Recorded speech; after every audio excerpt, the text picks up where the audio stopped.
Eh bien, bonjour à toutes et à tous, très chers internautes, j'espère que vous allez très bien. Moi, en tout cas, ça va super, comme d'habitude. Aujourd'hui, on se retrouve sur une petite vidéo bonus que j'ai envie de faire. Parce que je l'ai dit dès le début, cette chaîne, je sais pas quoi faire trop. Alors, je vais vous montrer un petit peu cette petite vidéo bonus qui parle pas de manga. J'attends quelques colis avant de vous faire la prochaine vidéo. Euh, du coup, je vais vous parler dans cette petite vidéo bonus de mes Blu-ray que je considère les plus beaux ou pas mes préférés, mais ceux que je considère les plus beaux. Du coup, on va commencer maintenant avec le Steelbook 4K de Apocalypse Now. Voilà. Film de Francis Ford Coppola, gros classique. Un film extraordinaire. Tellement, la production de ce film est tellement extraordinaire que le film en devient encore plus passionnant. Voyez-vous, il y a le Blu-ray, le 4K, etc. La version Final Cut qui est d'ailleurs dans ce 4K-ci un problème au niveau du son à partir d'un moment. Du coup, j'ai un peu gueulé, mais bon, pas me le faire rembourser, c'est pas grave, hein, le steelbook reste comme joli. Ensuite, 2001, l'Odyssée de l'espace, l'édition spéciale 4K de Kubrick, hein, je vous le présente pas. Grand film de Kubrick, c'est pas mon préféré, mais ça reste un grand film qui a une ambiance extraordinaire, voilà. Euh, pour moi, je pense que c'est plus un film à vivre en tant qu'expérience plutôt qu'un film à voir en tant que vrai œuvre avec un scénario, etc. Je trouve que c'était vraiment une vraie spécifique plus qu'autre chose. Attendez, je vais aller un petit peu. Voilà. Voilà, je voulais vous montrer le collector avec des petites images. Vous voyez, magnifique. Et des petites cartes postales, voilà.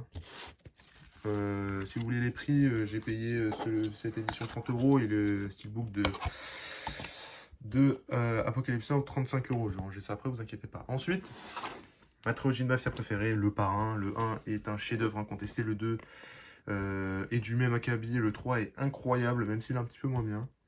Il est un petit peu un peu plus mou, je trouve. Voilà, comme vous pouvez le voir, il y a les 3 Blu-ray. J'ai la flemme d'ouvrir le truc, mais c'est vraiment ma trilogie, en tout cas mes films de mafieux préférés. Et je le conseille à vraiment tout le monde si vous avez le temps de la regarder. Ensuite, on va attaquer des trucs un peu moins de niche, entre guillemets. BVS, voilà. Vous savez que j'aime tout Snyder. Ici, Snyder, je suis un fan absolu de lui. J'aime tous ses films, quasiment tous ses films même. Sauf le dernier qu'il a fait qui est pas ouf. Army of the Dead. Voilà, BVS, grand film de super-héros qui se prend vraiment au sérieux. Moi, j'adore. Ben Affleck, ça fait chier qu'il soit plus Batman. C'était vraiment incroyable. Ce film était. Certes, il avait quelques faiblesses scénaristiques où il était trop ambitieux. Mais Snyder, il a réussi à se démerder pour faire un tout cohérent et la version longue vaut vraiment le coup. Voilà. Donc voilà. Excusez-moi, je suis assez tard, je suis un peu fatigué. Ensuite, Raging Bull, le steelbook que je trouvais pas cher, je crois à 10 balles. Quel film de Scorsese? C'est pas mon préféré, hein. Mon préféré, je pense, de Scorsese, c'est. Ah, ça joue entre Shutter Island, Les Affranchis, Loup de Wall Street, voilà. Raging Bull, quand même, est un film ultra poignant et De Niro, on sent qu'il est corps et âme pour ce rôle, quand même. Bah, le film, Scorsese voulait pas le faire à la base. C'était De Niro qui avait demandé et Scorsese a dit oui par dépit et ça a rendu un chef-d'œuvre. Ensuite, Impitoyable de Monsieur Eastwood, voilà, édition 4K, assez spéciale d'ailleurs. Je crois que c'est une édition un peu bizarre, comme vous pouvez le voir. Il y a évidemment les Blu-ray 4K, le petit code si vous voulez, faites-vous plaisir.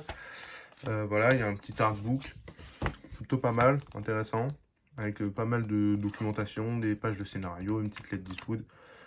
C'est un truc assez normal de voir ça dans les éditions spéciales. Récemment, l'édition 300, il y a eu ça aussi. Voilà, c'est un film très très bon qui vraiment, c'est Eastwood vraiment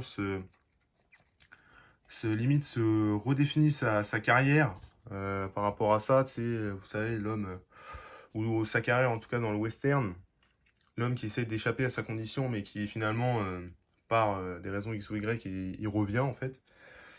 Ensuite, on va parler d'un film beaucoup moins gai, hein, Liste de Schindler, qui est le 4K Steelbook, qui est un film incroyablement touchant. Ce film, c'est une horreur à regarder. Il est incroyable, mais c'est une horreur à regarder. Voilà, le 4K est beau, hein, voilà. D'ailleurs, il y a un petit papier dedans, si j'arrive à l'ouvrir avec ma main, par rapport à la Fondation de la Shoah, d'ailleurs, c'est intéressant. Petit papier, il y a des bonus, voilà. En fait, j'achète ces éditions pas parce que le steelbook est joli, mais aussi qu'il y a beaucoup de bonus qu'il n'y a pas dans les autres éditions, et surtout le remaster 4K est de qualité inégalable. Vraiment, surtout sur les anciens films, si vous voulez acheter des 4K, achetez surtout les anciens films. Ensuite, j'ai les deux Avengers, Endgame, édition Fnac et Infinity War. Je préfère celui d'Infinity War, il a plus de détails, je sais pas si vous allez voir, il y a un peu de creux au niveau du gant, voilà. Je suis pas un grand fan des films Marvel, mais le Infinity War, j'adore. Et Endgame, ça reste Endgame. Hein. Même si je suis moyen fan d'Endgame, ça reste quand même un gros film. Voilà, certains steelbooks, je crois, ils sont rares hein, de ceux que j'ai. Hein. Celui-là, je crois, l'édition Fnac, on la trouve plus. En tout cas, j'adore Infinity War. J'aime moins Endgame, mais ça reste bien. Ensuite, il nous reste deux films, hein, deux Kubrick, Eyes Wide Shut. Petit steelbook, voilà, c'est un... Je l'ai vu ce film beaucoup trop tôt. Parce que c'est vraiment un film... limite, puisqu'il est mort pendant le montage, c'est limite un film post-mortum. C'est un truc de... Vraiment, je pense qu'il faut voir tous les films de Kubrick avant d'avoir vu celui-là. J'ai pas encore vu tous ces films avec Kubrick, mais il faut vraiment voir tous ces films pour voir celui-là en dernier, parce que c'est vraiment un film, limite, c'est une rédemption dans son style, bref. Voilà, et ensuite, pour finir, avec mon film préféré, Shining, l'édition 4K, encore une fois. Je vous ai dit, hein, je vous montrais mes Blu-ray, mes meilleurs Blu-ray, voilà, le 4K, que j'ai pas encore vu, je vais le voir, je pense, parce que c'est une version longue. Et encore une fois, il y a, comme dans l'autre édition, des petits bouts de scénario, des petites images.